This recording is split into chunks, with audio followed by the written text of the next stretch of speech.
Everybody in the galaxy, welcome back to my channel. This is episode 1 of Workshop Wednesday.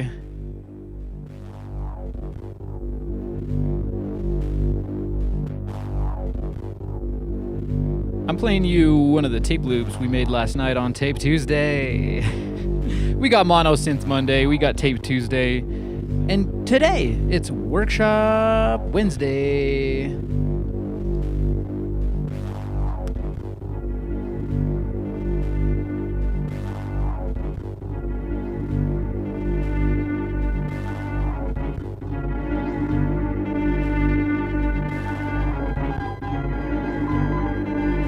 Made some freaky tape loops last night. Talked to you about my Tascam 414. Or it's a 414 if you call it that way.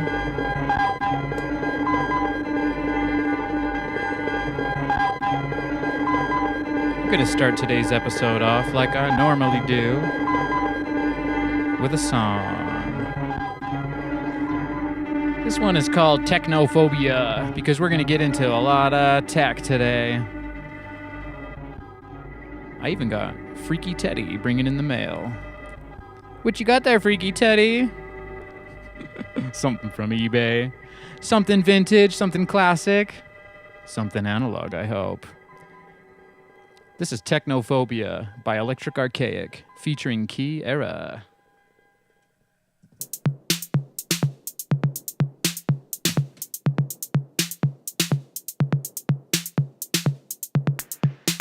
This one's out on all streaming platforms. Give it a listen. You can also pick it up on Bandcamp. This is from my album, Funko Wonko.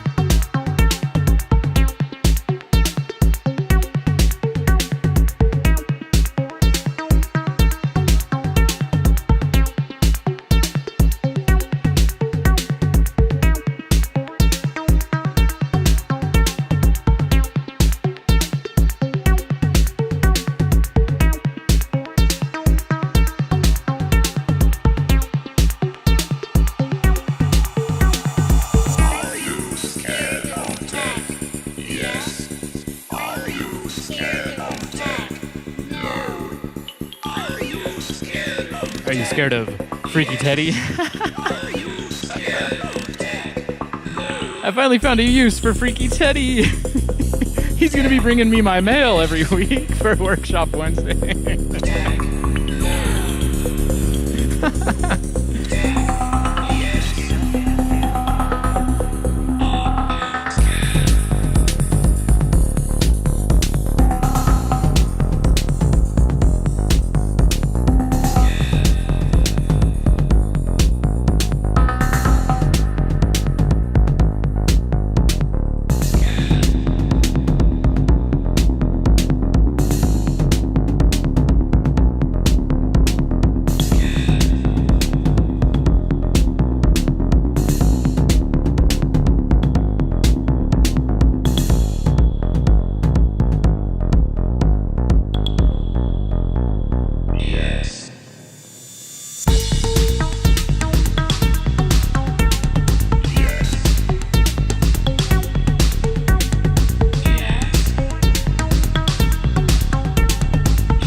High five, Teddy.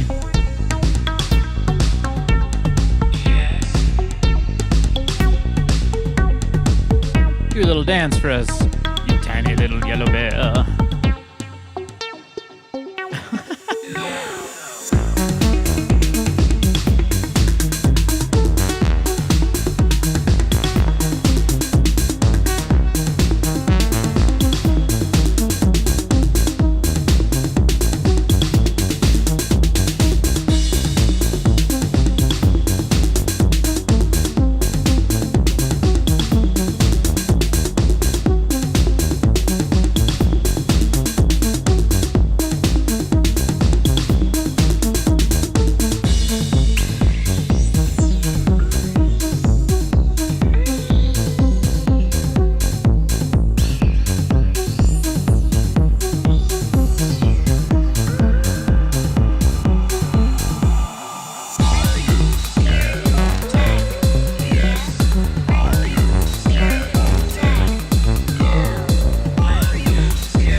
you scared of tech? No.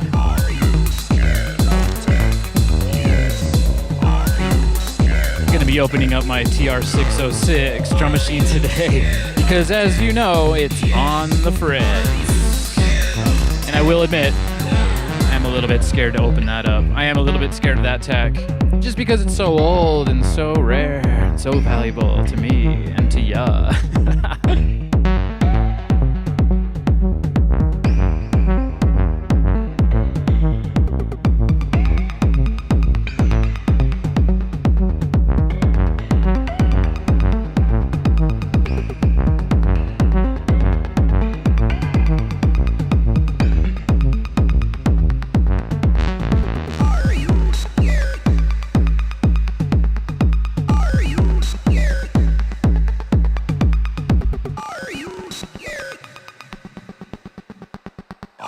Are you scared of tech? Techno? Woo, that's Technophobia by Electric Archaic, featuring Key Era. It's on my album Funko Wunko. You can get it on Bandcamp or listen to it on all streaming platforms.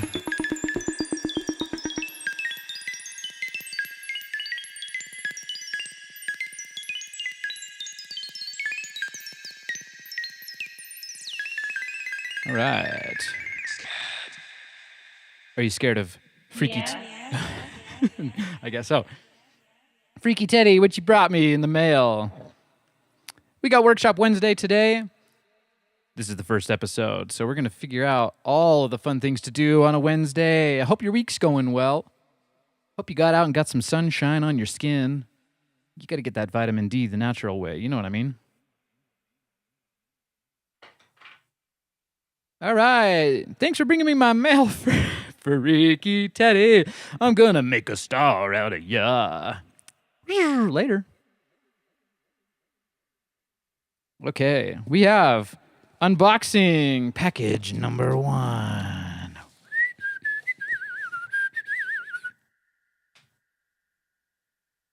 Let's see. Where did I put my pocket knife? Oh, boy.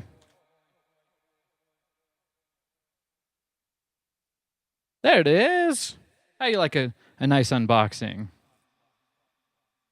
Ooh, it just seems so quiet. I should put a tape on for ya. Yeah, like I said last night, it was Tape Tuesday. We made some freaky tape loops. Going for that kind of Blade Runner sound. Cyberpunk town. Let me find something a little longer to keep in the background. Just give me a sec.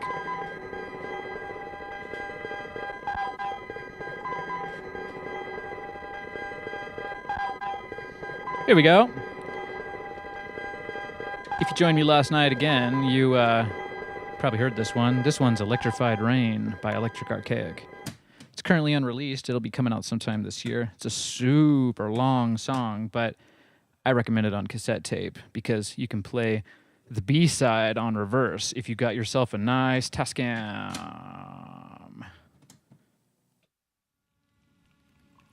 Yeah.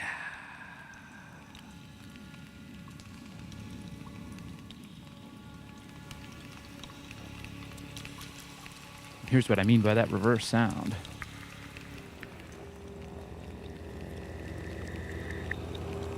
Going for those deep and freaky, rainy soundscapes.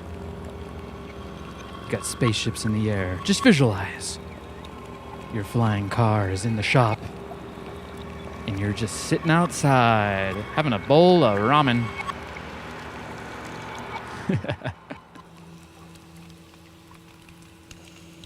Let's get into the unboxing. Oh, yeah. I know what this is, but I know you don't. I got a couple of other packages that have been waiting for me to get my act together. Well, look at me. I got my act together. Let me know in the comments if you like unboxings. I know I do. Got to be a little bit careful here. Oh my gosh, I'm so excited. I'm so excited. Please, no polystyrene today. It's like I'm Recursively asking people who've shipped me packages.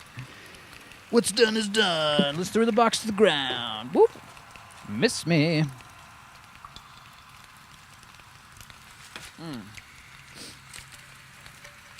What could it be? It's Christmas in April. Oh, goodness. I need scissors for that.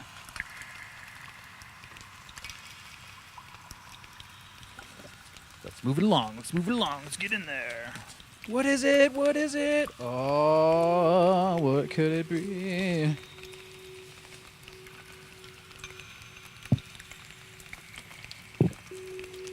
If you haven't guessed already, I like to use analog video because I'm archaic like that. Hence the name, Electric Archaic. For those of you who don't know what archaic means, it means really, really old. Look at that! Now we got ourselves a happy camcorder. Well, this is the third one. Hey! It's my favorite camcorder. Wow, alright. Yeah. So these are cool because they got this AV out right here. And you're currently watching two of them. See? You got this one here. And this one here. So now, for those of you who have asked, I'll be able to probably put this one right in front of me. Man, I'm running out of room on my table. You can tell I got everything stacked up from Monosynth Monday. I'll get my face in the frame. Then you can really trip out with some freaky analog visuals. I wonder what my face will look like going through this patch here. Anyways, I'm going to move this right along because I got two more packages. And the funny story about these packages is one of them, I have no idea what it is. But I've kept it with the other one to do an unboxing video here on YouTube. And I totally forgot what it is. I'm assuming it's some kind of analog video piece of gear that we can use here on the channel. I have no idea.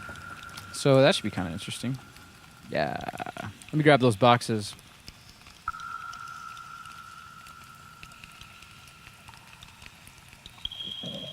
This one was a little bit too big and a little bit too heavy for Freaky Teddy to carry in.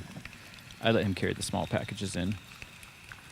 Make him feel like he's got a job in my studio. You know, if you're taking up space in my studio, you got to be doing something. And hopefully you're doing something right. Shout out to everyone in the chat. I love y'all.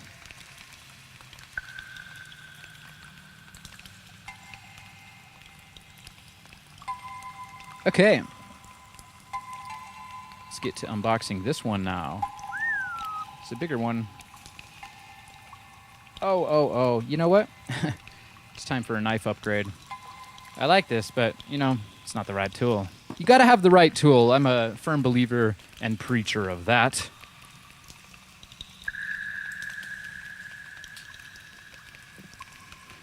This should be a bit better. Nice sharp edge.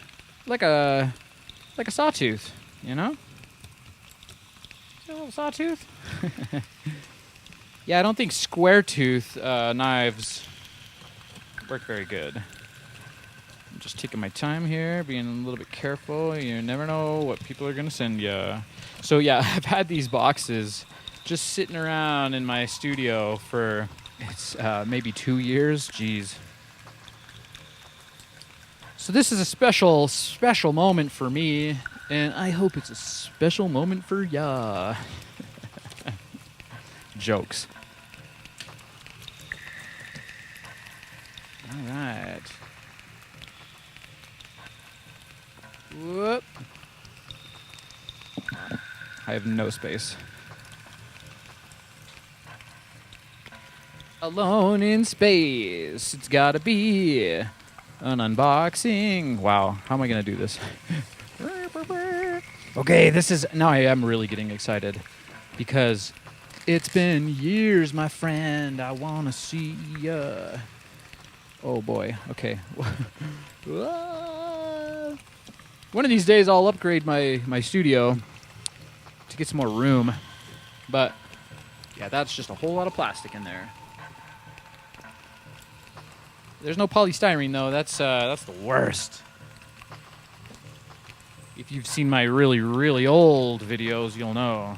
Man, I got a camera or something. Oh, it was the Ambico. Yeah, the Ambico that I thought was a video mixer, but was just kind of rubbish. So check it out.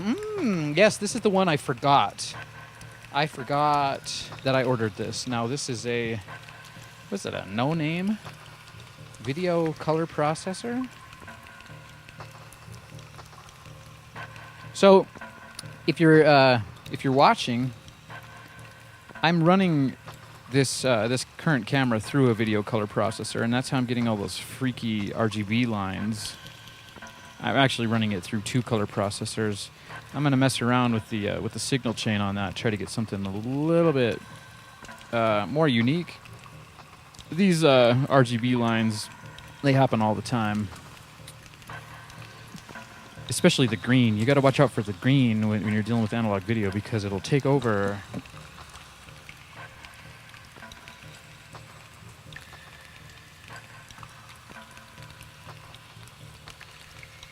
Shout out to DJ Artemis in the chat. She's saying it's like a present from the past. 2 years. Yes, I'm not. You can't write this stuff. That's how you know it's true. 2 years. 2 years in the making. Well, I'd like to test this one out as well, but I'd like to keep the show moving. Now, this is interesting. One of these knobs has like gold tint to it. This is freaky. So I feel like it's basically an exact duplicate of this Archer color processor I have. The one I told you I was running the colors with. You can see me messing with the knobs here. So currently I'm messing with the chroma knob, and I imagine it needs some new capacitors, because probably shouldn't be acting that way. But you know, when you're dealing with analog video in 2025, the future, sometimes the glitch is kind of fun. Sweet! I can definitely use this, because on this video signal here with my Tascam, trusty Tascam, I could do that through the color processor after going through this Panasonic mixer, which is giving it that crazy, I guess, is that a chroma key? Not sure exactly. Yeah, it's a superimpose effect on the Panasonic mixer. Anyways, let's get the next one going, because I do remember what this one is, and it's the one I am most excited for. Yeah.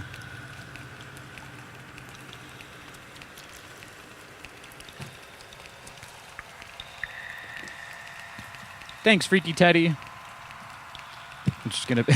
I'm gonna make a star out of you. Oh man. How many strange phrases can I invent on my live stream? I got at least 20 at this point. Most of them relating to my TB303 and my 606, which, you know, it's currently on the fritz. But hey, in a couple more minutes, I'm gonna get the screwdriver out. We're gonna open up a TR606. I'm a little bit scared, I must admit. Oh man, could this have more stuff to cut through or not? It's trial and error day. I'm definitely gonna do these unboxings on a different camera next week.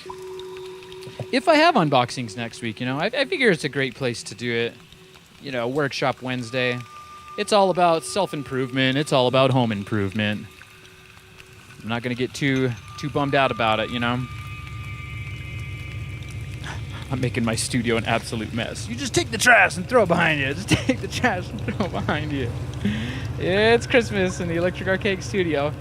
Okay, power cord, that's always a good sign. It's a freaky 80s power cord. You can tell because it's heavier than it probably needs to be. And it comes in a wild tangle. Yeah, let's see. Whenever I get a new power cord, I like to be smart about it. I'll just put this, maybe I'll remember what that means. VTM, and that's a little preview for what this is. All right, oh, I'm so excited for this one. Here, let me clear up the camera just a bit so you can see. This, my friends, is an analog video title maker by Videonics. I'm kind of sad that they're not around anymore because I love the name Videonics. Where'd you go? Come back. Whoa. Yeah, definitely need some more space here. Okay, check it out. Oh, it's the star of today's show. Sorry, Freaky Teddy. He's on the flow.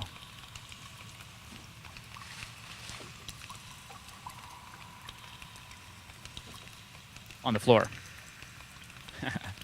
Okay, what I do want to do is I definitely do want to plug this in and see if it's working. Yeah, I've been waiting 2 years to figure this out. And we're going to find out as soon as we can. Yeah.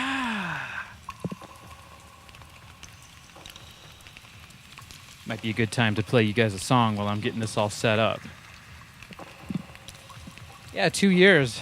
That's a long time to wait to open up your mail. But I'll do it for you guys. I hope it was a good unveil. Hope you enjoyed it. Because time has been flying, I really swear. So this song, this one's by J.J. Huggins, called Where Time Flies.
What a rocker. That's J.J. Huggins, Where Time Flies.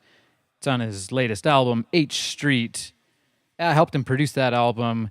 It was all done on ADAT in the 90s. Can you believe that? ADAT. And we were able to get all those tapes salvaged and get those mixes up to spec. Sounds great. Check that out on all streaming platforms. JJ Huggins. All right, I'm going to go right back into some, check it out, reversed electric rain. Electrified rain, my bad. Because we're dealing with some archaic, freaky analog technology. Oh, yeah.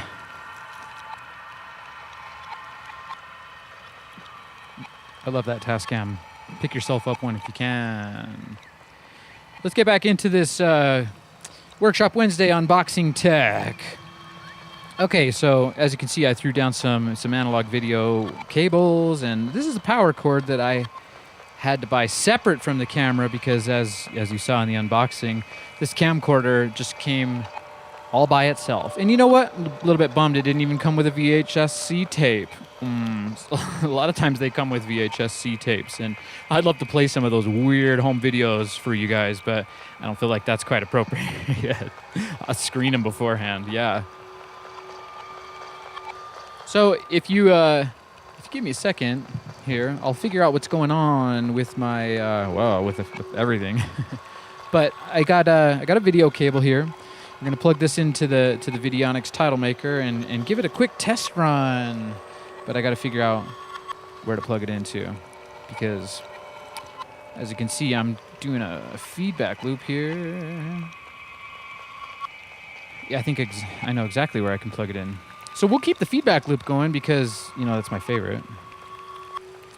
And we'll swap out this video source for the Videonics. But yeah, I kind of wanted to talk about some of this stuff here. I'm trying to get somewhat inventive all the time, actually. So I got these extra long video cables, and these are for like old style security cameras. I'm not sure what the red wire is for. I feel like it's either a shield or a ground. Have no idea, but maybe I could just snip those. Anyways, we'll test this one out today with the Videonics title maker. Oh my gosh, I'm so happy to have one of these, and I hope it works. You know, I usually don't like to buy stuff unless they say it's working, but, you know, it's also been sitting in the package for 2 years. Hopefully those capacitors are still wet, baby.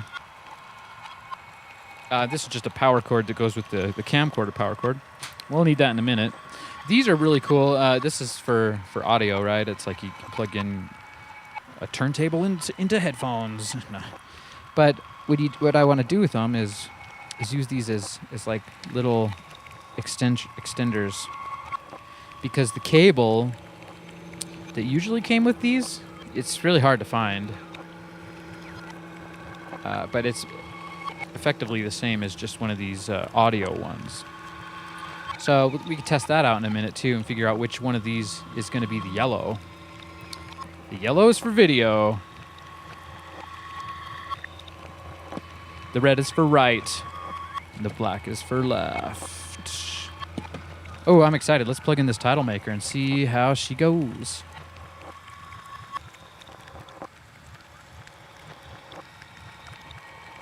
Okay, so let's flip it up here and see what we're working with. This one looks like video in. Well, that should be interesting. Video out and audio in and audio out. Don't think we'll be using the audio on this. Okay, video in. So that's interesting. I didn't think that it took a source, but maybe it's because you can composite the text right on top of a video source. That'd be cool. So I could use this as like a through and add text. So when I play you guys a song, I could just type the title onto it. It will be taking away precious studio space, but we're pushing for the upgrade on the studio.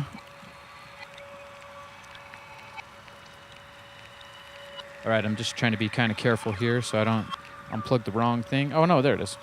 Okay, let's see. Okay, here we go.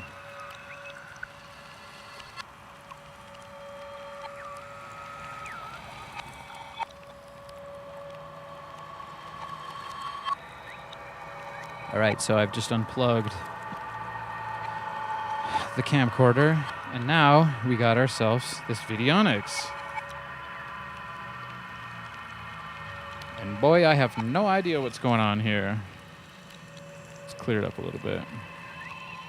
It's a Videonics title maker. And I need a user manual. Oh, demo! It's kind of sad. I cut the camcorder. So you can't see what I'm doing here. Maybe I'll sacrifice the internal feedback loop and put the camcorder back in.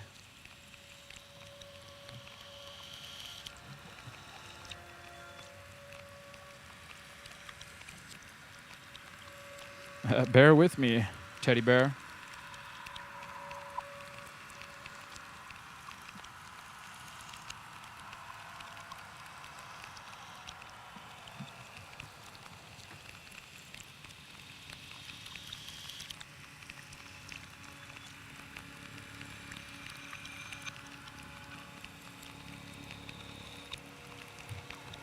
I should know my my gear a bit better because I think you can just plug in a third input. Let's see. Okay, so I'm running this through a Videonics digital video mixer. I did a video on that, a really brief video on that once before. Let's see if I can get this figured out. There we go. Oh, where'd it go? Oh, hey. Wow, okay, so things are looking up here. So I got my camcorder plugged in, and I got my feedback loop, and I got the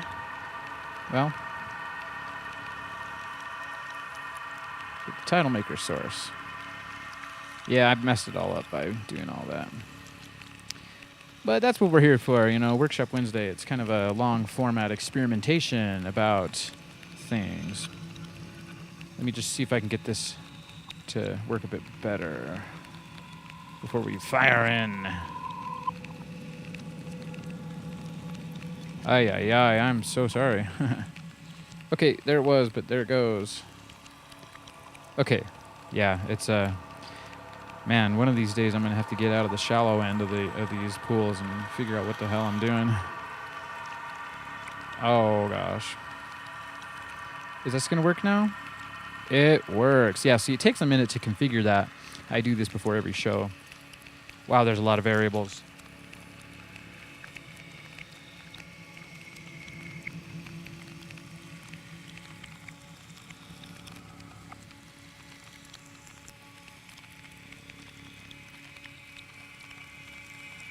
Okay, so let's see if I can make any sort of heads or tails of this thing on the fly. So I got a 50% camcorder and a 50% title maker. So we're gonna play the demo, and if it's really, really good, actually I'll give you more percentage of this. We're hitting the demo button. Videonics. Oh my gosh, this is an advertisement for Videonics because they don't sponsor me. I don't know where they are. I think the company is gonzo. They wouldn't upgrade to digital. They say, no, we will not be part of the digital age. Okay. Oh, it's a revolution in video. Yeah, I love that. I'm not sure why the color is so wonky, but you know, everything that I have going on here is some sort of weirdness. So the video title maker, how cool. Yeah, so I think this is a successful unboxing because this vintage piece of gear seems to be working perfectly. Camcorders, I got those. I'm a camcorder user. I do presentations, live stream on YouTube. Promotions, yes, I promote my my sample bank website. Go to electricarchaic.com and pick up some sample banks. Well. Yeah, so it looks like it's working pretty good. If I hit demo again, I guess it turns that off. So what if I just start typing in oh my gosh. This is too cool. Let you see what I'm doing here, but Electric. Is that it? There's two space bars? Is one a return? Why is there... There's 2 space bars. We're spacing out with Electric Archaic today on a Workshop Wednesday near you. This is great. Oh my gosh. Yeah, I'm just firing in. I imagine I'm going to have to spend some time getting used to this. But backgrounds. This is like a selection menu. What the heck? This is the type of stuff that the video mixer does. That I also don't know how to use because, you know, this is I think what I want to do with Workshop Wednesday is get better at using my gear. Meanwhile, opening up new vintage gear.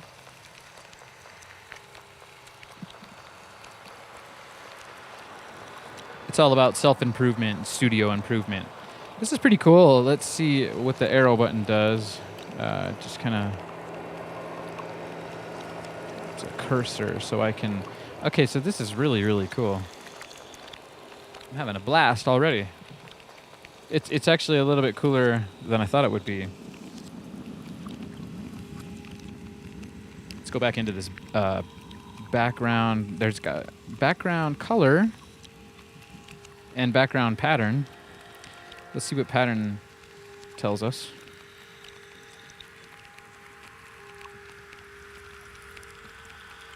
Oh man, the nostalgia is strong with this one. So if wondering how I can kind of change that pattern. I like it, but I don't know how to control any of the other stuff. Yeah, it's gonna be a learning curve on this one, I can tell. How about outline? Well, let's play that pattern again because I think it looks pretty sweet. Outline. I guess you can outline the text with the same pattern. Let's see. Did that do it? Oh, whoops. Play. So you gotta hit the play button. Effects. Ooh. We've got an effects section in. Yeah, I definitely don't have the patience for that today, and I bet you don't have the patience either. I'll report back to you maybe next week on what sort of stuff I can learn about this, but you know, I would like to use this to put the titles of tracks I play for you. That'd be a lot of fun, I think. We can also do some secret code messages. Get your lemon juice out. All right.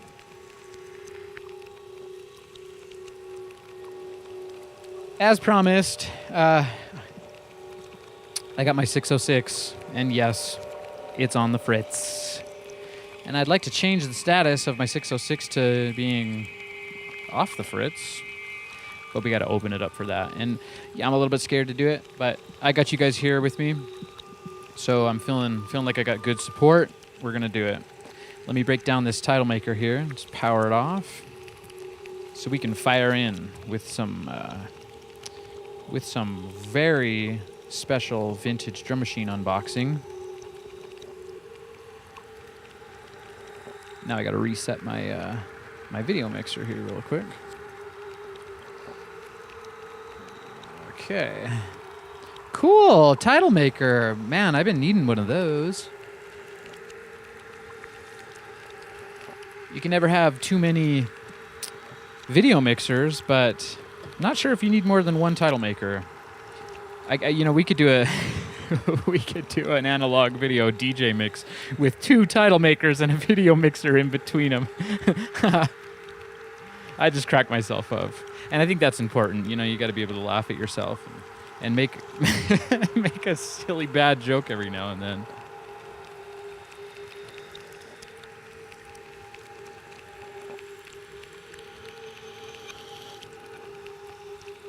All right, look at that beauty.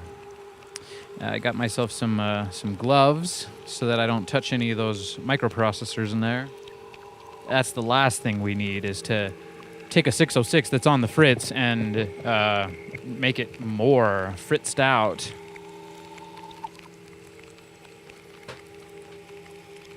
Don't doubt the Fritz. Let me just get my video signal working the way I like it again. These Videonics menus are such a trip. I really like them. See if I can get it to do its thing. Okay, so if I go to source B. Yeah, there we go. There's my... That's internal analog video feedback that you're seeing there. And it's really cool because what you do is you take... Like, let's say I have my camcorder, and it's going into my video mixer, and I could mix that with another camcorder, but you can also take the preview output of the video mixer and plug that into an input. So it effectively creates a feedback loop inside of the video mixer. Now, I haven't talked too much about feedback loops on my recent shows, but I do have a really, really old video where I kind of discover the analog video feedback loop on accident. And it was kind of like, wow, that's a game changer, that's a life changer. And look, here we are 5 years later, running my whole live stream on analog video because of it. So yeah, the most simple video feedback you can do is you just take a camcorder and plug it into an old CRT television, and then you point the camcorder at the television, and it just opens up a portal of analog, galactic. You know, I almost think that the whole universe is a feedback loop, but we'll save that one for another day because that gets really deep. Okay, sweet. Don't be scared. Don't be scared. I don't got technophobia today, but I will flip the tape for ya.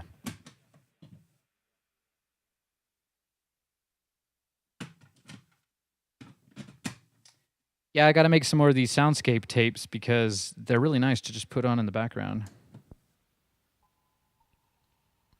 I recorded this a few years ago in the rain. It's all about getting creative with what you have around you.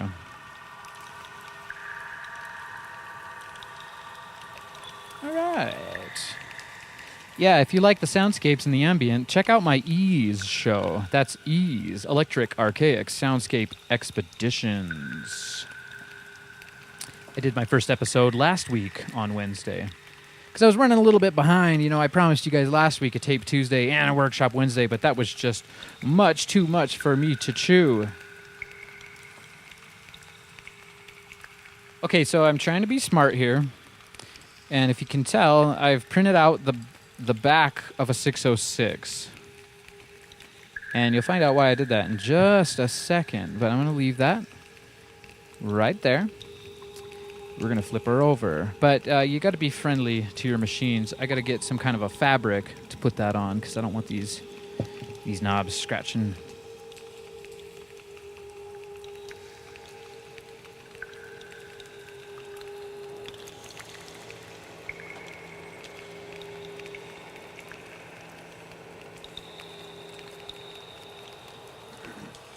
Okay, this is what I use to cover up my 303 on Monosynth Monday. And then I do the big unveil, and sometimes I got some jokes in there and some tricks. Like I'll put a Behringer TD3 in there just to fake you out for a minute. But no, you know, we got the real deal here because, yeah, man, I've tried out a lot of clones, and you know, emulation they say is the highest form of flattery, but it won't get you that real gold, and in this case it's that real silver. So maybe you've guessed why I printed out the 606 on a piece of paper, and why I have some tape, because I really don't want to screw this up and I don't want to lose any of the screws. Did you catch that joke? So my 606, it did have a little bit of the battery corrosion, as you can maybe see there. It's not too bad. You know, these things aren't like 303s. 303s they run you about starting like $2,500 to, you know, infinite, really. If you've, you know, I don't think there's a Devilfish modified 303 on the internet right now, but I imagine they could command a hefty 10 grand if it's in a nice clean condition. You just take out these rechargeable batteries. I do highly recommend rechargeable batteries. I'm not sponsored by these guys, but these are the ones I use. Pale blue. It's cool. They got their little charge ports in there. So, yeah. Look at me giving away all my trade secrets once again. It's for the love.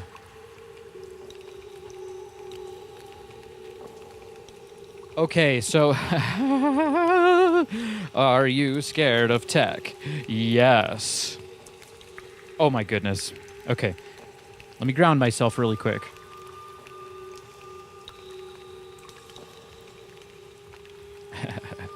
And no, like literally, I have a grounding mat. I don't want to short circuit anything because I love this machine and I want it to be my friend until the end.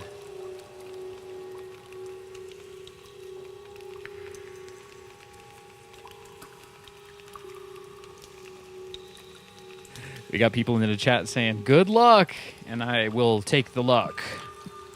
Let me turn on some light here. And I even got a light on the camcorder. I can put some of that on here too, if I can find the button. Hey, look at that. See, they just don't make stuff like they used to.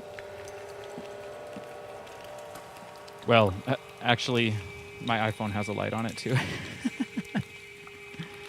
I really don't want to put too much pressure onto this. Okay, so going in. This is the first time opening up something like this, and they always tell you to get the right size screwdriver, and I kind of feel like this is not exactly the right size, but oh boy, okay. It's like I'm doing surgery over here. So if you didn't guess, that's what I'm doing with the printout sheet. I really it's funny because this whole thing is on video, but that doesn't it doesn't really help me measure the screws. Being smart, look at me. That's how it works. I've seen people do that before. Now this screw, oh man, I'm putting a lot of pressure on here. Lot of pressure. Shout outs to Bill Alexander and Bob Ross and Lady Andre. Those painters, I love them, and I constantly find myself ripping off their catchphrases. Like, fire in! That's a Bill Alexander phrase, and now you have yourself a happy 606. Well, not quite, but that's a Bill Alexander phrase, the happy buck. Now I teach you how to make a happy buck. All right. Woo. I'm taking my time here. I hope you can enjoy the tension because I'm really. This is preparation for my 303, and you know I really can tell I need some sort of foam here. So let's upgrade.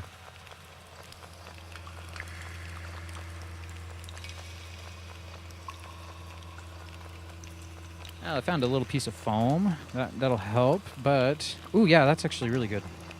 The perfect foam. Now you have yourself a happy foam. Give me a like and a subscribe if you've been through this whole weird, wacky video of mine today. I appreciate that. This screw right here is being a tough one. Oh man. And I feel like I'm on the verge of jimmying it.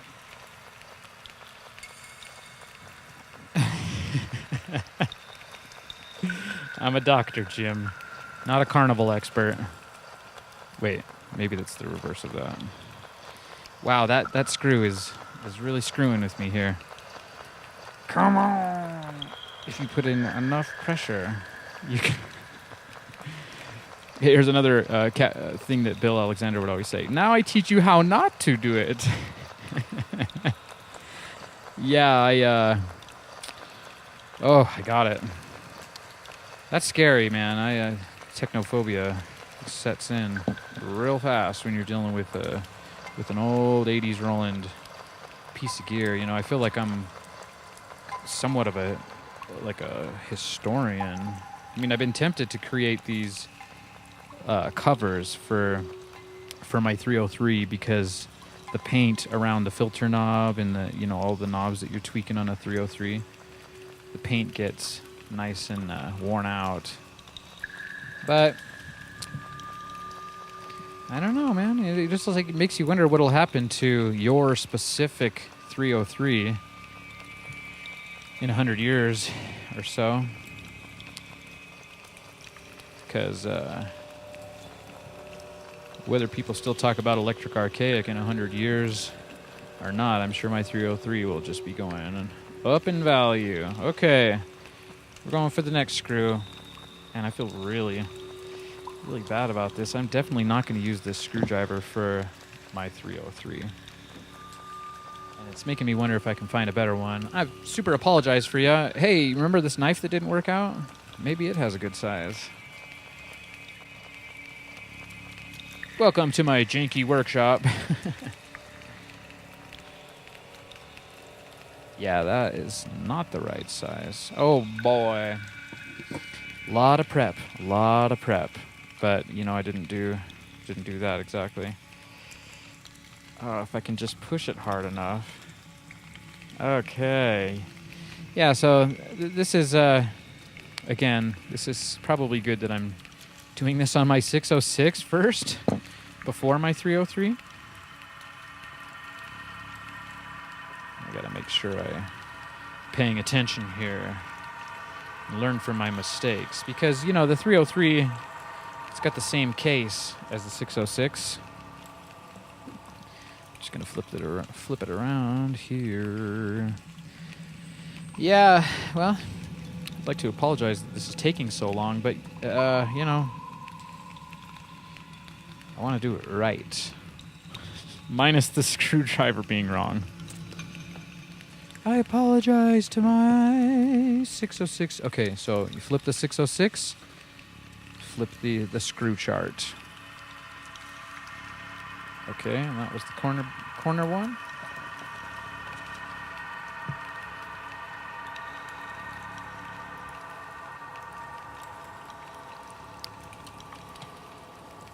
One of these minutes should open it up and see the Great Valley. I mean, the green insides. Wow, I'm shaking. Look at that. Oh. That's how much I love vintage synthesizers and drum machines. I feel like I'm opening up my little friend. Okay, that one was a lot easier. Okay, so what I'm doing here with my 606 and why it's on the Fritz is that the hi-hats, they've been just kind of degrading. They've been getting very high-pitched and squeaky. If anybody in the chat or in the comments knows what part of the circuit the hi-hats are connected to, I'd much appreciate that. There's some schematics out there I'll be downloading. But yeah, today this is a bit of a scout mission, a bit of a reconnaissance. Roland reconnaissance on Electric Archaic. Okay, that, I think, is it. Ooh, now it's time for the big unveil.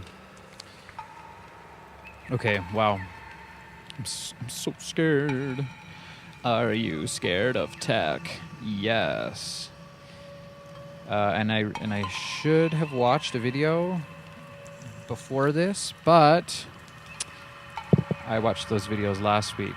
Hey, now you have a happy open 606. So yeah, what I'm gonna do in here is I don't think I have to remove any knobs on this. Got some people saying some things in the chat. Let's check it out. always do the same thing with the printout sheets. It's a good idea, even just to ensure threads of the screws match the hole. Yeah, because, you know, these screws, they're all the same, from what I can tell, but they have not been married to the specific holes, so you can randomize them. Yeah, that's a good one. Thanks, A Busy Bee, for that comment there. All right, I gotta take a breath. Oh, man. So, what I can do is, I think I can get this little guy out. This is a little battery shield. And it is nice that I'm live streaming this because I will have video to refer back to here. I'm just assessing some of the battery corrosion leakage there. And then, you know, there's my serial number for my 606. What is it? 349-100. This has been a really great 606. When I play you my songs and you hear a 606 in there, chances are it's this.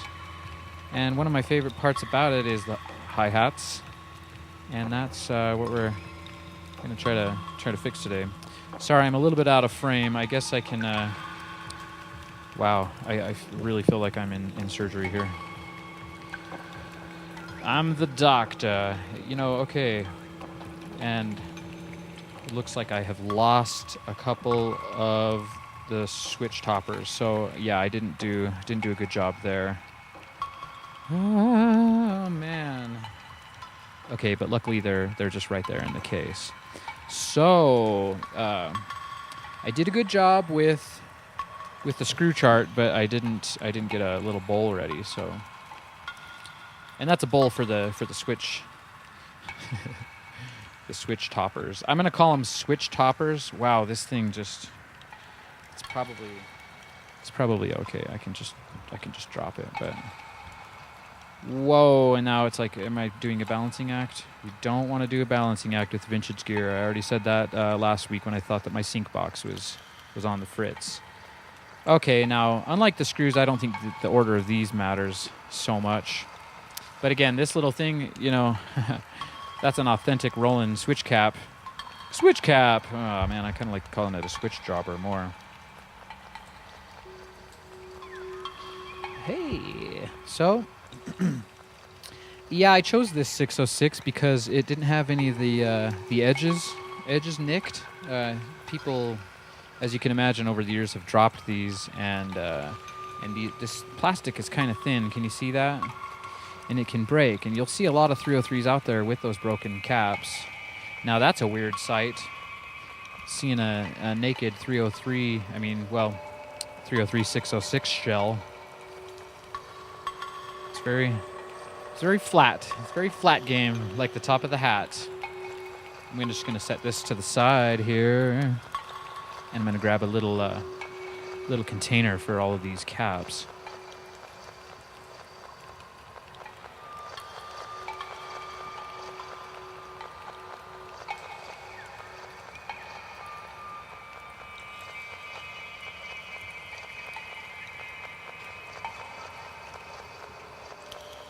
How about that?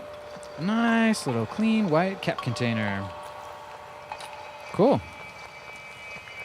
And now I think these horizontal ones are the same, but now I'm wondering, you know, what exactly is it that you're doing here? I am looking for vented capacitors. As you might imagine, I'm going to keep this open until I can hopefully fix it.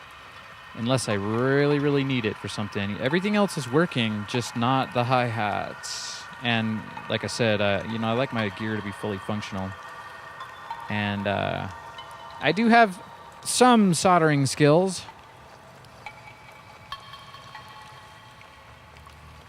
So I feel confident that I can probably repair this thing. Okay. Ooh. I'm talking. I'm just talking because I'm scared. So scared. So this looks like it probably needs to be desoldered. This one will come. Will you come out? Hello, welcome. Yeah. So that comes right out. that little battery jobber. So yeah, you can kind of see there was a battery explosion in there, and that's another one of the things I'm checking for in here. But this little part right here, I'm not sure if it's... I'm not sure how that's connected. I thought that those just kind of popped right out, but let's see if I can get a better look. I'm trying to listen to... Yeah, it kind of seems like it's either glued in there or something, so just gonna leave that be. What I need to do is probably get all these caps off, but we can flip it around and stuff. Now that I got this one battery terminal removed, I just want to be as careful as I can be. Grab these little switch caps off. That one's a little bit tough. I think there was a trick to that, but you know, if they're really stuck on there, I'm not gonna worry about it. I keep a clean studio, so I'm sure I can find one of these if it ends up on the floor, but it's better to be safe than sorry in most cases, I think. Do your prep work. Do your paranoia there. A little bit of paranoia goes a long way. Yeah, so I'm just gonna push those all back down, those ones. Let's just see. I'm not gonna fuss around with these more than I have to. See, that one was a loose tooth there. There's a new phrase. Does your 303 have loose tooth syndrome? This one, that one's gonna be staying there. What a beautiful machine! Gosh, I used to Google it. I used to Google on eBay about these. Now here's something slightly concerning. I'm just noticing. Looks like there's a bit of battery corrosion there. Luckily, it's on kind of the edge of the PCB, and I'm really hoping that it's not too bad. Some of these traces look like they are a bit rusty, and I know that's going to make it probably a lot more difficult to get in there and solder. And maybe I'm out of my element here, but it's not going to stop me from trying, because I fancy myself a bit of a janky electronics engineer. One of these years I want to start making my own drum machines and my own modules and things like that. So what I'm really trying to do here is look for vented capacitors, but I kind of got to get into to this board to check that out. And you don't want to lose these little dust covers as well, and I will give those a nice clean at some point. I don't think that switch comes off. Oh man. Yeah, I'm in the deep end now. Oh boy. Oh boy, with the 606 that's on the Fritz. I do want to take apart my 303 on live stream, but I have a feeling I will do it in a slightly different configuration than this. Oh man, my back's hurting.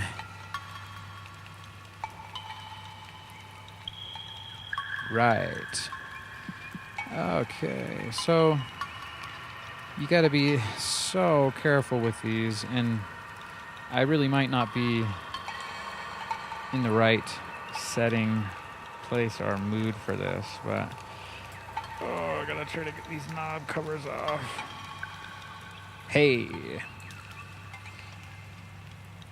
Well, I want to see what I can see in here. I can't see any vented capacitors yet, but they don't always vent out the top. Sometimes they vent out the bottom. And boy, there's a lot of capacitors in there. Yikes. Are you scared of tech? Yes. I keep feeling like there's something banging around in there, but I think that's just my mind. Well, I can tell that this is going to be a little bit more in depth than I thought, just because it's not coming apart that quickly. So, but that's step one in taking my 606 that's on the Fritz and getting it towards a nice healing off the Fritz status. Wow. What a machine. What a machine. I will clean out the dust as well. That's about 40 years of dust in there. Okay. Well, let's see what else I got for you. I'm going to put this all in a quick, safe spot because I'm going to switch up the mood for you. Might be a good time to play you a cassette tape song. Oh, my 606. Yep, it's on the Fritz.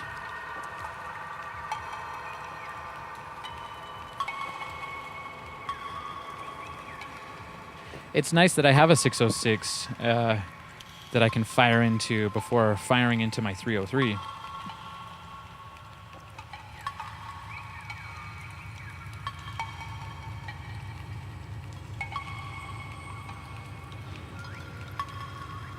Yeah, I am not going to continue with this much longer, but another thing that let's be honest here. I'm worried that the battery acid has gotten the better of this. I suppose I could plug it in and show you what the hi-hats sound like. Now that might be a bad idea. Well, no, I've already disconnected one of those battery terminals, but I remember back in the early 2000s, you could get these. You could get this whole PCB here, and I don't remember if it had all the components on it, but it did have all of the LEDs on them, and you could get the blue LEDs, green LEDs, and it was really cool. And I'm sad I didn't pick one of those up because you can't find them anymore. But if you ever see a 303 or a 606 with LED colors that are not blue, or I mean red, sorry, they come red stock, as you can maybe see there. Maybe it was from one of those old PCBs on eBay. It's kind of stuck back in there here. Just kind of want to. I've never opened up one of these before, so I'm just as curious as you are.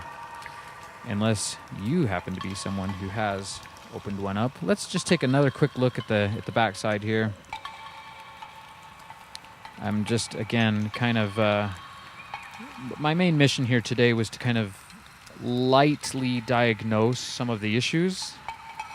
And battery acid, you can see there's a little bit of crystallization, alkalinity there. But the traces, they look okay as far as I can tell. Man, this is so janky and so much fun. Yeah, there's a little hairball. Gotta love that. Some battery acid. I'll be neutralizing that with a little bit of vinegar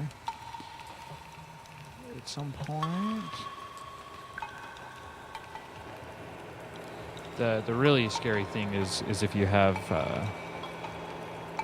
if that battery acid corrosion. We're talking about acid house. It's scary if it gets into the chips there. As you can see that there's a whole bunch of IC chips in there.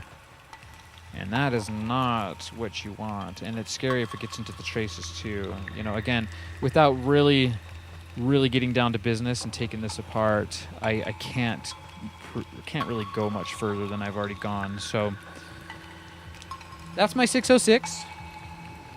Yep. It's on the Fritz.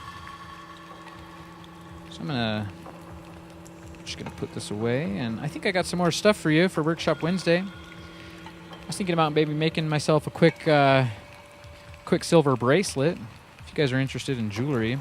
And you know why that's relevant? Because I'm gonna make a really, really cool sterling silver 303 necklace. Something I've always wanted to do. I got into jewelry a long time ago. I studied jewelry in college, among among other things like computer development or web development. That's one of the reasons why I feel like I'm confident to get into here, because it's just a program, right? it's just a program, right? It's just a physical program. I'm not even talking about the programs that are on some of these ICs. If they are, I think this is all analog. I don't know if there's any digital. Well, it does say computer controlled. So what am I talking about? Oh man, I'm just shooting from the hip here. Pew, pew, pew, pew, pew. Watch me.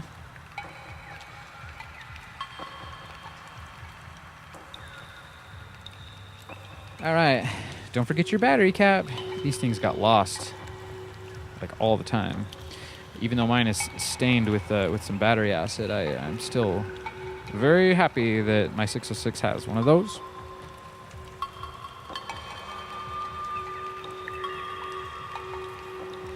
I haven't checked the chat for a while. Hope y'all are doing well in the chat. Give me a like and subscribe if if you're having a good time. I know we couldn't get too far with the 606, but I honestly wasn't planning on getting too far with it.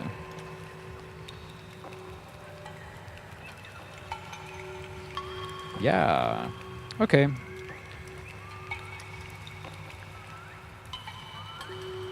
Woo! I gotta take a little bit of a breather now. So I'm gonna switch you over here, and I'm gonna dig out an old cassette tape of mine. I don't know what I got. I got all sorts of cassette tapes. I used to jam with my 303 606 on the Tascam, and I know I got some of those tapes. So maybe we can find you some cool acid sounds here. After talking about battery acid for however long it's been. Oh man, woo! I feel better getting out of that mess, but it's not over. My 606, it's on the fritz. I'm gonna fix that though, I promise.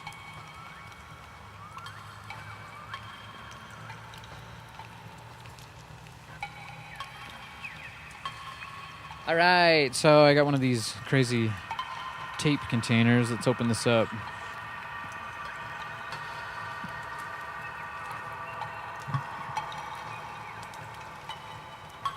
Yeah, Workshop Wednesday. This has been kind of fun, kind of different. So all of these tapes are, as far as I know, my originals. And some of them might be tape echo tapes. Like that one might be a tape echo tape. I have a cool a 3-head tape machine that I will show you at some point. And I use it as a tape echo. Kind of like a Roland Space Echo, but just a tape machine without all the control knobs. This tape is as good as any. So let's fire in with this tape. I'd introduce it, but I have no idea what this is called. It's by Electric Archaic.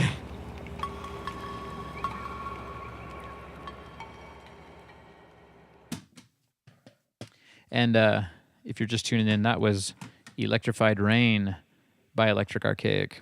It's currently unreleased. It's a really long boy song.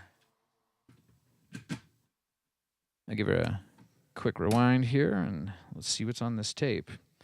Like I said yesterday on Tape Tuesday, these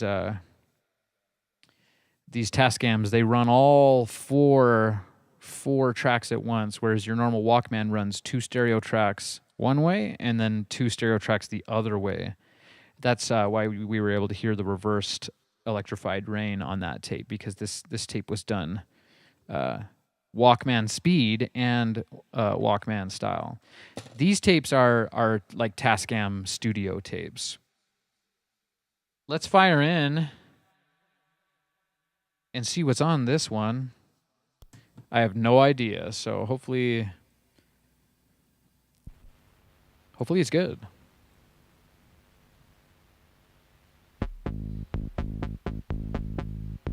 Now, something else I talked about with the Tascam is that they run faster than your normal Walkman. But I've modified mine because, you know me, I fancy myself a janky electronics engineer over here. Once a programmer, now a janky electronics engineer. Give it up for Electric Archaic. I'll be here all century. Okay, my point is that when I recorded this tape, I had not made that modification yet. I made this modification for this Blade Runner night market show I did, which was really, really freaking cool. I dressed up like a Blade Runner. Everyone else was dressed up like replicants, and I had this cool analog video machine where you could put your eyeball in it, and I'd flip a switch and decide whether. It was so much fun. I got to try to do that again. Okay, back to my point. This tape was recorded before I made that modification, so I'm going to go ahead and unplug this, and you'll hear it at the speed that it was recorded at.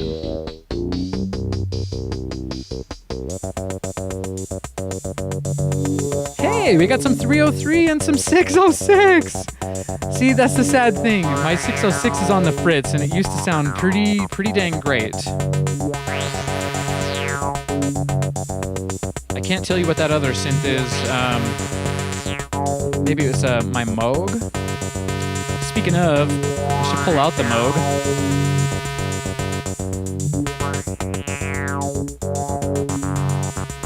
It's kind of the beginning of the tape. Maybe I was just getting into my groove.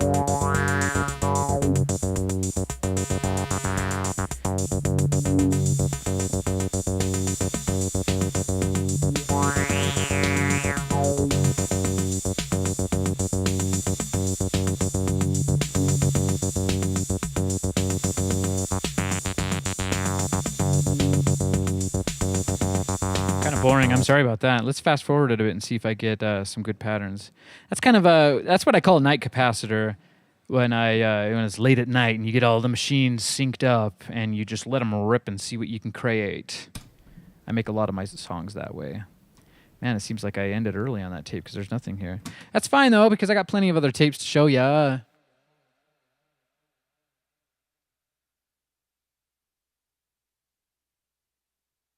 Which one should we try? Oh, it's like lotto up in here.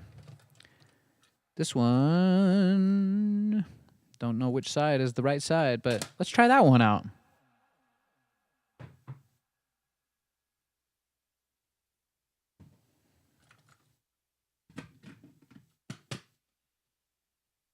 Yeah, that first one, who knows what happened, you know? Tapes don't really, tapes don't have notes. Ooh. Maybe this one is a... Oh, that's great. I should use that in an ease show. Once again, let me do a little harmless self-promotion here. I got the first episode of my ease show. That's Electric Archaic Soundscape Expeditions. The link is in the description. It's kind of like a freaky future dystopian Space Invaders sounding ambient soundscape show. And I think I get an A+ for that description there.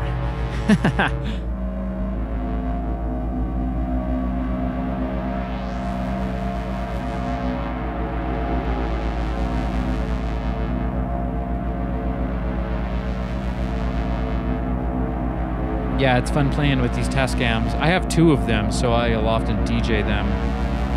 And you can kind of keep the tapes going back and forth like you're spinning records or spinning files on a CDJ.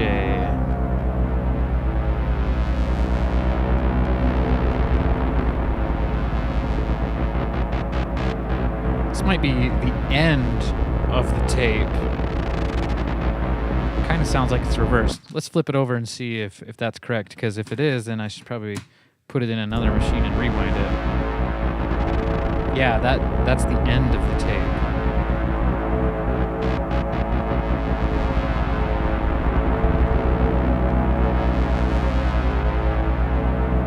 I think I got some other cassette machines here. And I think it's got batteries too. So I'm gonna pop this one in here and do a quick rewind on that. And then, you know, I got a lot of tapes, so see if this one works. Yep, it's working. Can you hear it? Okay, so the fun thing about tapes is that you end up getting all these just tapes hanging out everywhere, and it's good to label them. For some reason, I didn't think that was important when I was making these. What a weirdo. Wow, that talk about weirdo. What the heck is going on there? Oh, that must be a normal Walkman style one. I don't know what that is. I'm gonna go ahead and pass on that. Maybe I'll put it in the pile for review. I have a little pile of tapes over here that when I get the time, I'll review them. Because we got plenty of tapes. I'm trying to show you some freaky music. Wow, it's like Tape Tuesday spilled over into Workshop Wednesday. Now that definitely is reversed, I think. And that's what the Tascam allows you to do. See, these tracks sound like they're empty, so... How freaky.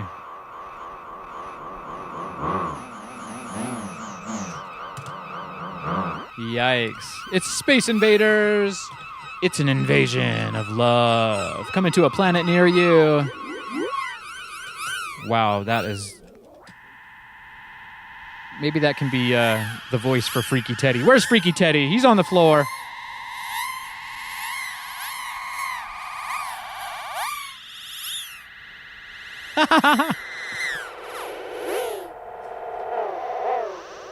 Crazy town.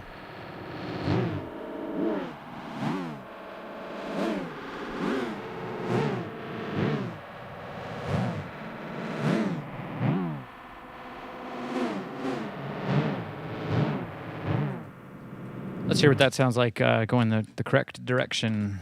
Let's make a correction. Sounds pretty much the same, but... Man, that is some freaky stuff there.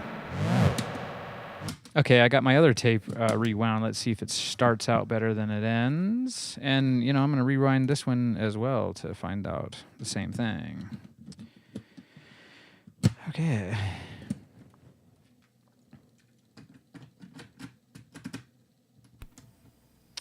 Let's see. Nice little LFO. Maybe one side is reversed and the other is not. Yeah, so that's two. Well. Again, that's the fun thing about tapes is that they're analog. You just kind of got to turn them on and see what happens. I'm going to find you one more tape here that might be interesting. Again, there's no labels on any of these, and I got a whole bunch of them, so it's going to be completely random. I was trying to hopefully find you something with a 303 jam on it. This one looks promising. That's a good soundscape tape, though. I'm going to have to keep that one out for my next Ease show. Okay, let's check out this one, see what's going on here. There we go. Very nice, very nice. See, it's not always too weird, but you gotta be weird when you're making weird tunes.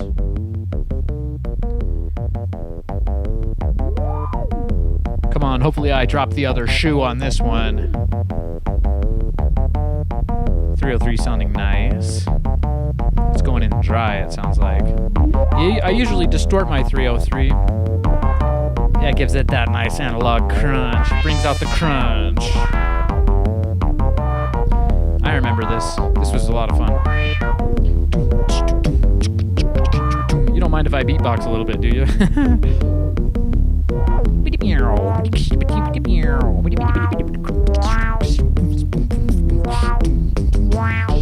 Can you feel that bass? Where is the bass anyway? Let's see. That's a 303. It's another synth. That's a hefty bass. Nice. I'm just gonna pump that up a bit.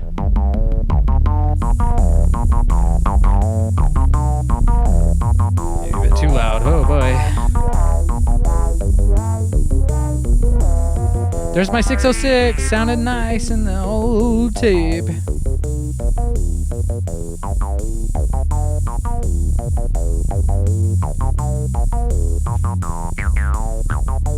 Cool. Well, I don't want to turn this Workshop Wednesday into a full-on Tape Tuesday because that was yesterday. Definitely check out that show. That was a lot of fun. We made a tape loop. Well, we recorded a tape loop.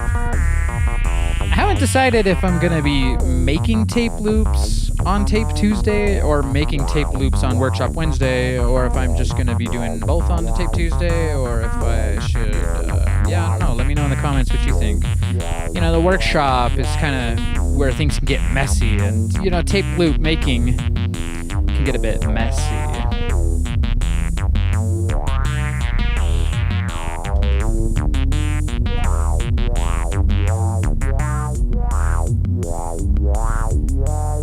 These tapes are fun on the test cam because you can kind of just jam with it. And if you had some reverb, you could throw that in too.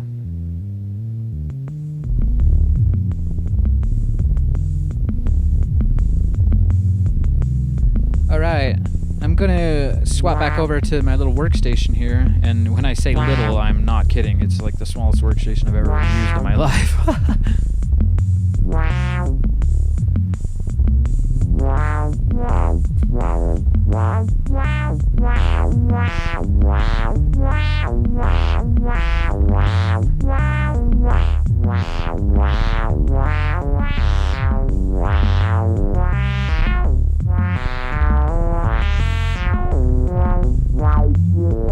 Yeah, that's like what I'm talking about with that raw night capacitor style. So Freaky Teddy just brought me in some new packages. Thanks, Teddy. He's coming in here like, you like Behringer? You like a Behringer module? Oh, I think I do, because this one, unlike a lot of Behringer stuff, seems to be unique. So I picked up an open box.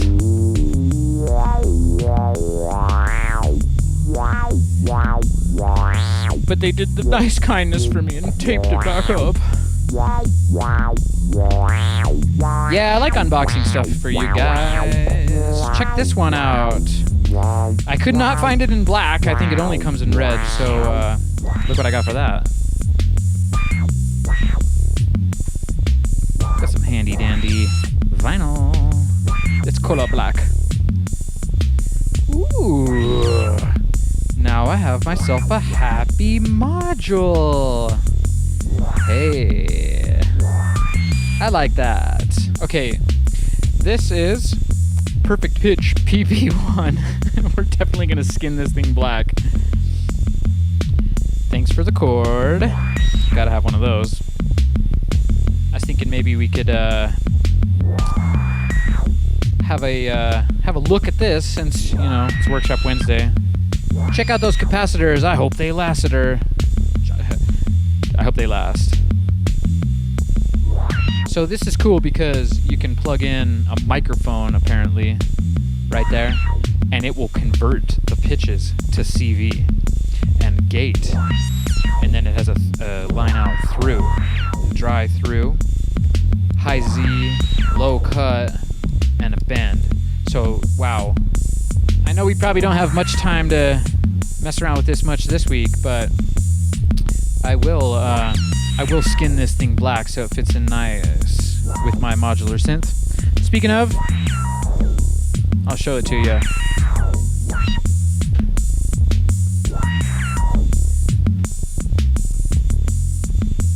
Here's my modular synth, Euro rack.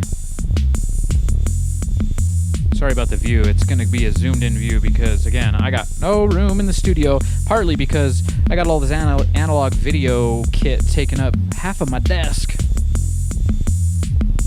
So maybe next week we'll make some space in my Euro rack. I got a bunch of spacer panels, if you can see those. We'll make some space for this because I'm always trying to convert stuff from MIDI to CV, CV to MIDI. As you can tell, I got this thing right here, CV thing. Real pain in the ass to work with. Maybe I'm not smart enough. But I figured that this Behringer module, this perfect pitch, will be really, really cool because I can just plug a microphone in and control my modular synthesizer. I mean, what more could you ask for? And as far as I know, nobody else makes anything like that. So thanks, Behringer.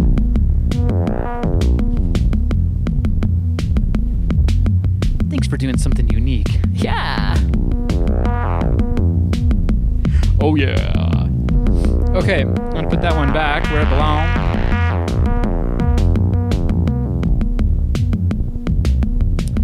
Teddy, Freaky Teddy brought me something else too, which I've needed quite badly. This right here, this is an Elgato video capture. And no, it's not the new kind. I know that they're still making all sorts of video capture devices.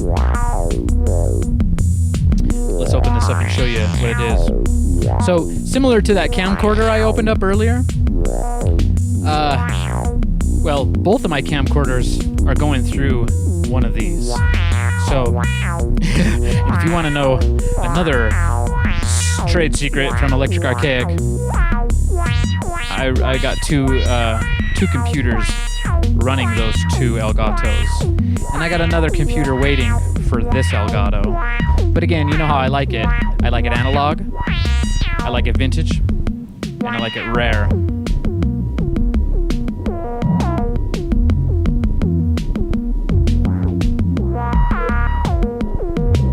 Alright, I've never opened up a new one of these. Should be kind of nice. Let's check it out. We got the Elgato video capture. It's a weird little machine, this. Expansive too. I mean, for how old it is and for it just being analog video, man.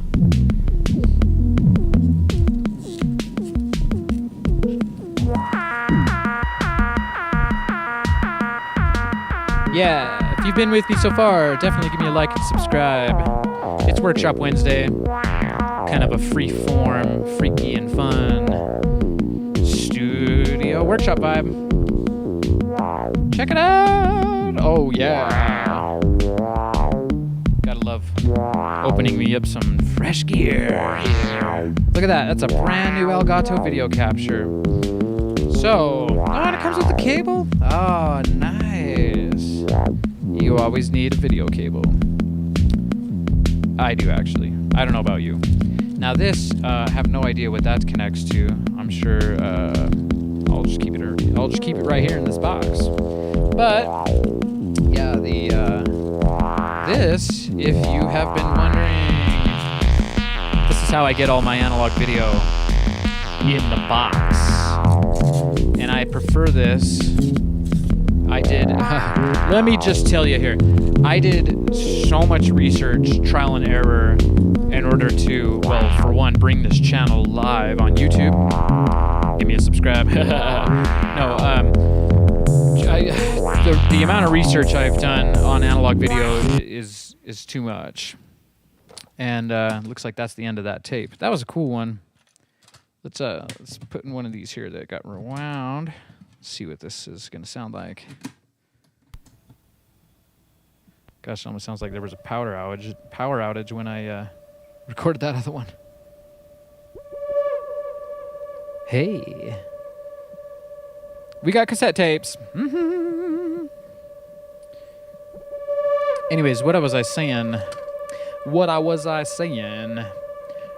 So when you get into analog video, one of the big problems is that a lot of these cheap converters, they don't de-interlace the footage. And although that might be considered kind of a cool effect, it's freaking annoying. And what de-interlacing is that the scan lines on old CRT televisions, they alternate, and that's how they're able to render the picture at that frame rate, because it renders half of a picture and then half of the picture after that, and that's allows the scan line on the CRT to make the picture happen. You know what I'm saying? So those my brain is turning to mush. It's probably because of this freaking music. What is this? Oh my gosh. Yo, let me find another tape for ya.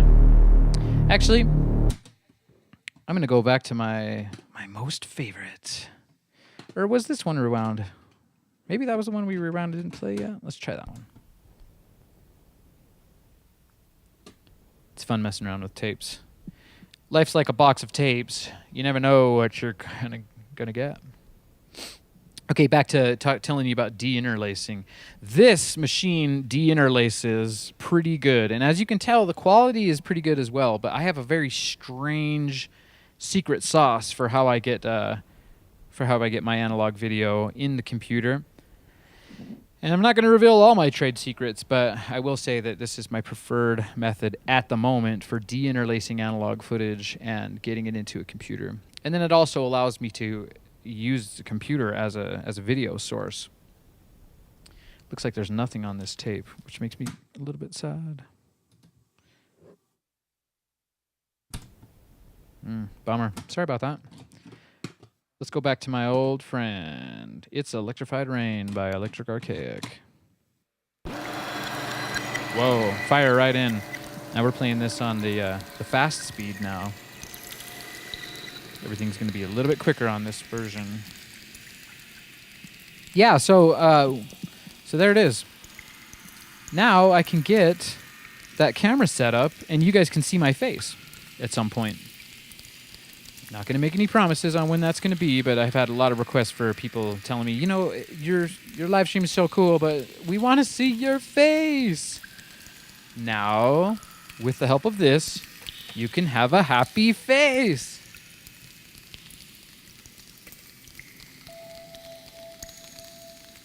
All right. Let me clean up some of these tapes here. Coming towards the end of the show. Thanks again for being with me. I really appreciate y'all.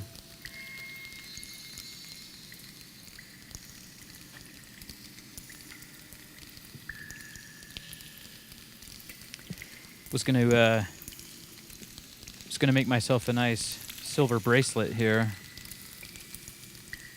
because, you know, it's Workshop Wednesday. I gotta make something on Workshop Wednesday. Just looked like I showed you a bunch of stuff. What's up with that?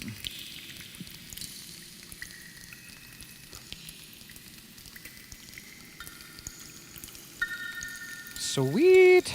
So I made it down to the gem fair this weekend.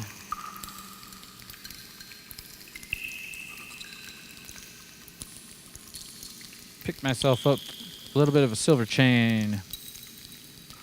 I'm kind of trying to do a little bit of reconnaissance on my 303 necklace. I swear this is going to be a really, really cool necklace that I'm going to be putting together. I have to learn how to do silicone molding first, of course, because what my intention is to, well, let me just show you. As far as I know, my stock 303 has never been opened. I don't know if there's like an easy way to tell, but, you know, the screws don't look jimmied. And, yeah. So what I'm going to do about this 303 necklace, and I really can't wait to get it put together and offer it to you guys. I'm going to take the cutoff knob from my real vintage Roland TB303. I'm going to make a silicone mold of it, which I'm going to do some lost waxed casting with. So I'm going to be casting a real TB303 cutoff frequency knob in sterling silver, and I'm going to make a really cool necklace out of that. Because you know what? It's my favorite machine. It's my favorite sound. And, you know, I've been wanting to do that for quite a long time. Maybe like 20 years or so. Jeez.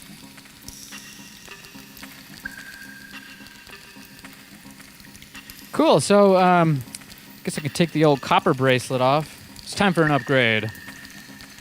Let's get in here. I got a couple of findings, as they call it. Got some jump rings. And I could probably turn off the camcorder light for you. Hey, that's the first time I've said for you in a long time. Not sure if you can even really see much of what's going on, but we'll get right into it. Make a nice, quick little bracelet. Let you guys know that I'm a silversmith as well as a soundsmith over here. So, yeah, I was looking around for a really cool chain to use for my 303 necklace. This one I think would be pretty cool. It's got kind of like this boxy retro vibe, but it does this weird thing that when it's hanging like that, I'm not sure if you can see it, one of the links kind of has a mind of its own. But it will make a good bracelet, so yeah, what do you think of that? Kind of cool. Nice little silver strand, like a jelly dancer. Silky strands float and vibrate as the veil lifts off a roar of cloudscapes. That's Jelly Dancers. That's a song coming out on the forthcoming Cotton Candy album by yours truly and Kiera. Shout outs to Kiera. She's out there.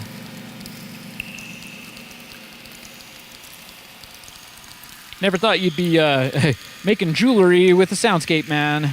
But, you know, I like to keep it weird. Gotta find myself a little cutter tool. I got some lapis. You guys need to open up your third eye. Maybe I'll sell you some lapis. Oh, that's cool. Here, check this out. If you go listen to my album, Vega Starshine, this is the necklace I'm wearing in Vega Starshine. It's cool because it's Bali silver, and I have a nice connection with Bali. All right.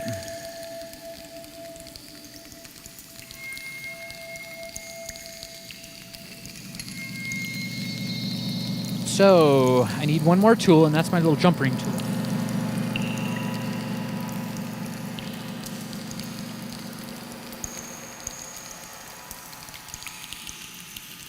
There it is. Although, I wonder if it's got the nice slot. So, you use this sort of a thing when you're dealing with jump rings, which these are jump rings. And it allows you to kind of... If you imagine a ring of silver, and you put this into that one tool, and you can go and open it up, and you can hook things together and close it up. So we're going to make a quick bracelet here. Then I'm going to play you a song. And then I'm going to let you go because it's been a long live stream, and I thank you so much for being here with me. All right, so let's see if I can... It'd be nice if I had a helping hand, but sometimes you got to be your own helping hand, if you know what I mean. So you got to measure it out, find yourself a good length. I like mine a little bit loose, but you know, if I'm doing this with a jump ring, you also have to be able to kind of like pull it off. Can you pull it off? Do you think you can make it? Okay, so I'm gonna maybe go as tight as my hand can go. I think that's the link right there I'm gonna cut. It's always sad cutting into a fresh chain, but sometimes you can do it in a way where you can use that silver. I mean, you can always use scrap silver. I used to melt scrap silver down and make pirate coins. Oh. It's always a sad, sad moment when you have to cut the chain. But you know what? Sometimes you have to cut ties in order to evolve and make stuff right. Alright, so now you have a happy... Oh my gosh, I gotta get Bill Alexander out of my mind. The guy's taking over. Now you have a happy chain. I did get some of these, and they're called lobster clasps. And it would be cool to use some of these, but, you know, again, I'm prototyping for my 303 necklace. It's going to be a cutoff filter knob 303 necklace. I'm so excited for it. I hope I can bring that to ya as soon as I can. It's going to be one of the features of my workshop Wednesdays, keeping me on task with it.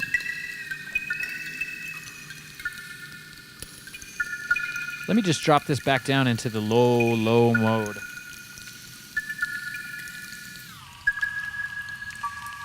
I think that's sounds a little better.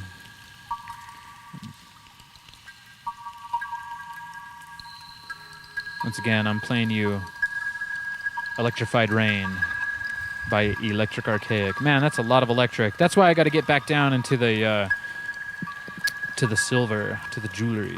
It's a bit more primal.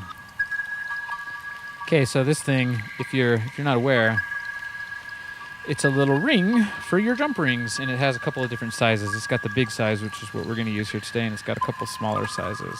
And what you do with that is you get yourself a nice flat. And now, again, when you're working with silver and jewelry, you want these to be pretty good quality. These are not the best quality, but they're not all, like wrangled, and they haven't been wrenching screws, and so it's pretty much flat, because silver is a very soft metal, and you don't want to put any impressions in it that are going to kind of affect the quality of it. So get your jump ring and kind of open it up a little bit more,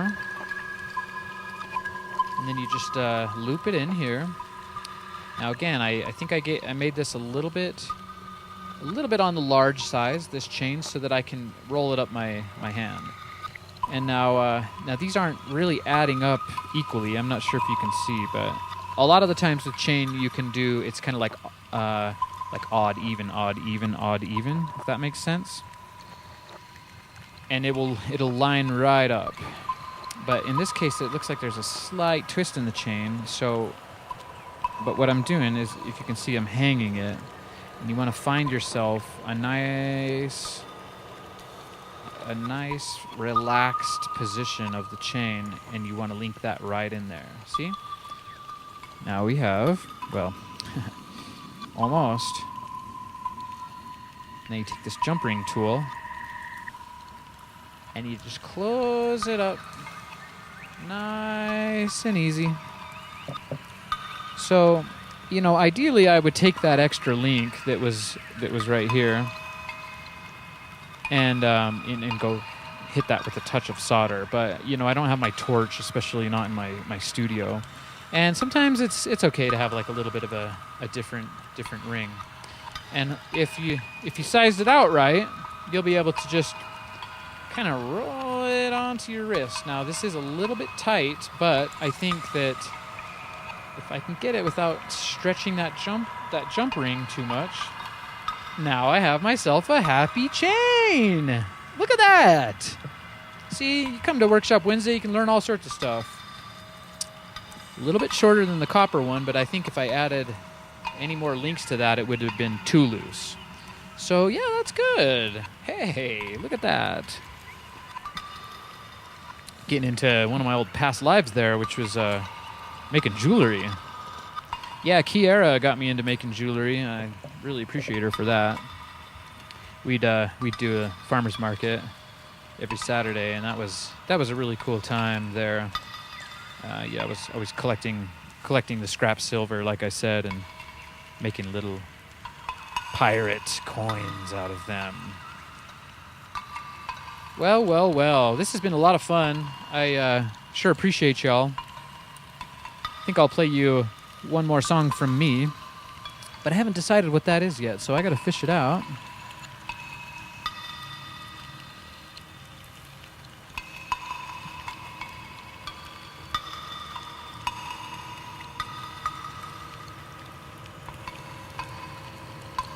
Actually, I lie.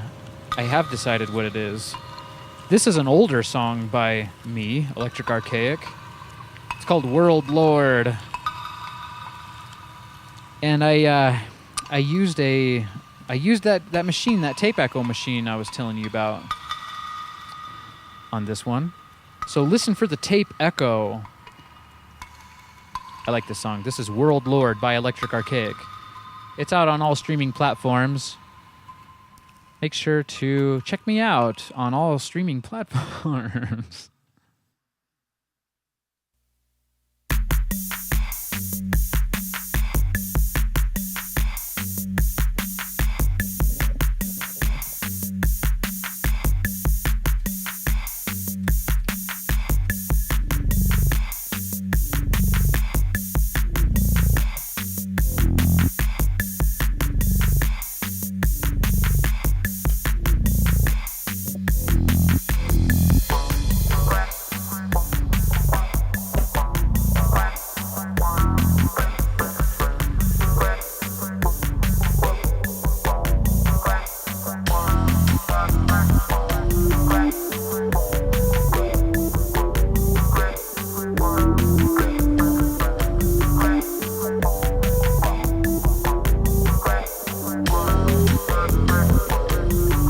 This has been Workshop Wednesday.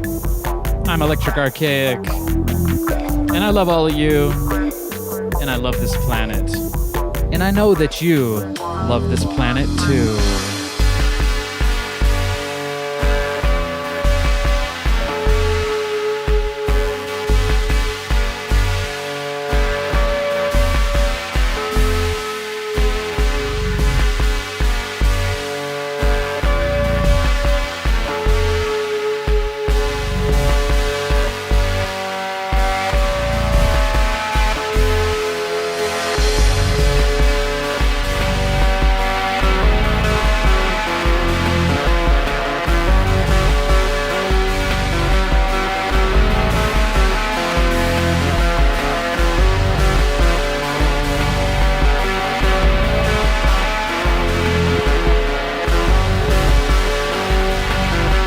Say bye, Freaky Teddy.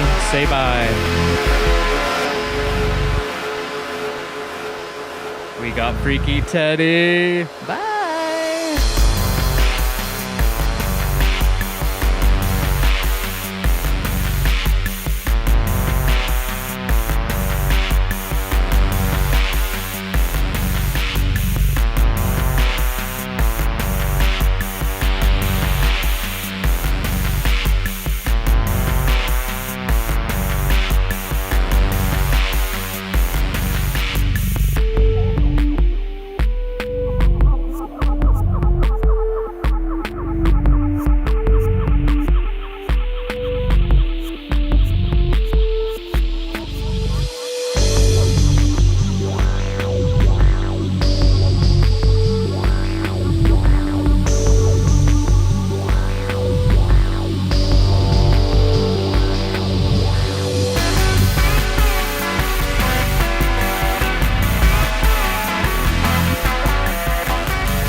Let me know in the comments what you'd like to see on Workshop Wednesday. I'm planning on trying to do this every single week, if I can make it happen, you know?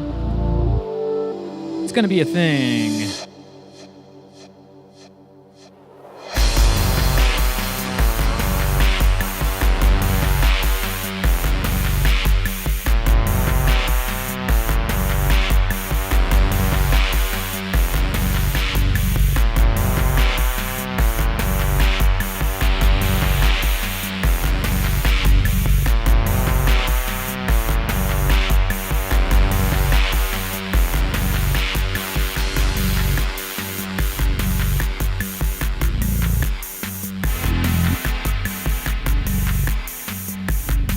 Make sure to give me a like and subscribe. That's really going to help out my channel. We're going straight to the top, baby, and I'm bringing you with me.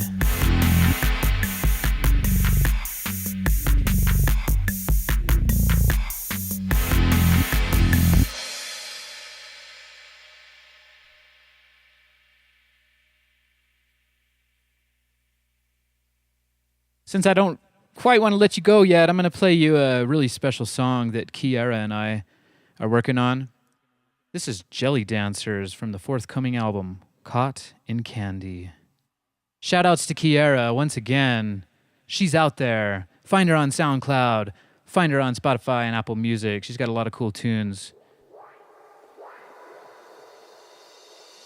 Remember, you heard it here first. Jelly Dancers, Electric Archaic, and Kiara.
Silky strands float and vibrate as the veil lifts off a roaring clouds.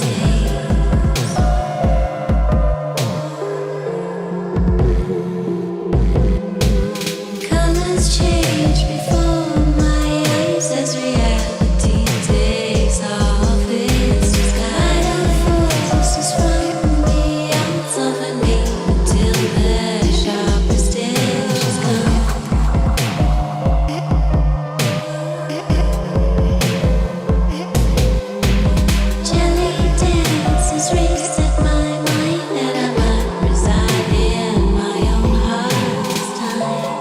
Gotta reside in your own heart.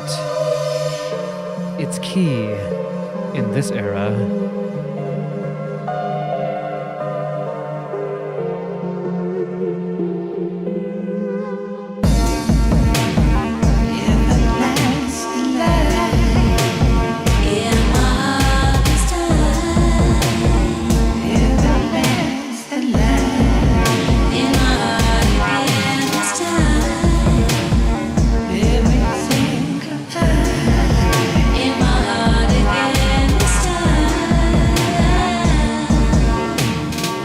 Woo, I've got chills, do you?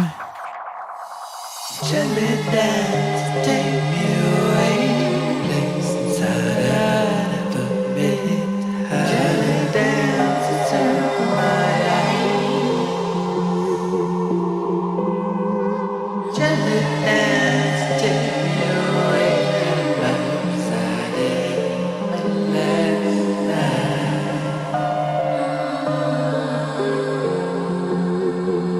Everlasting light. That's Jelly Dancers by Electric Archaic and Kiara. This album is almost ready. It's going to be coming out this year. Stay tuned for that. We got a really cool music video in the works for the title track, Cotton Candy. Haven't played that song for you yet, but maybe I'll give you a preview one of these days. Give me a like and subscribe. Again, I love you all, and I love this planet. And you know, I love a bonus track. But you got 2 of those, so I'll see you next week. And just remember, you're the one.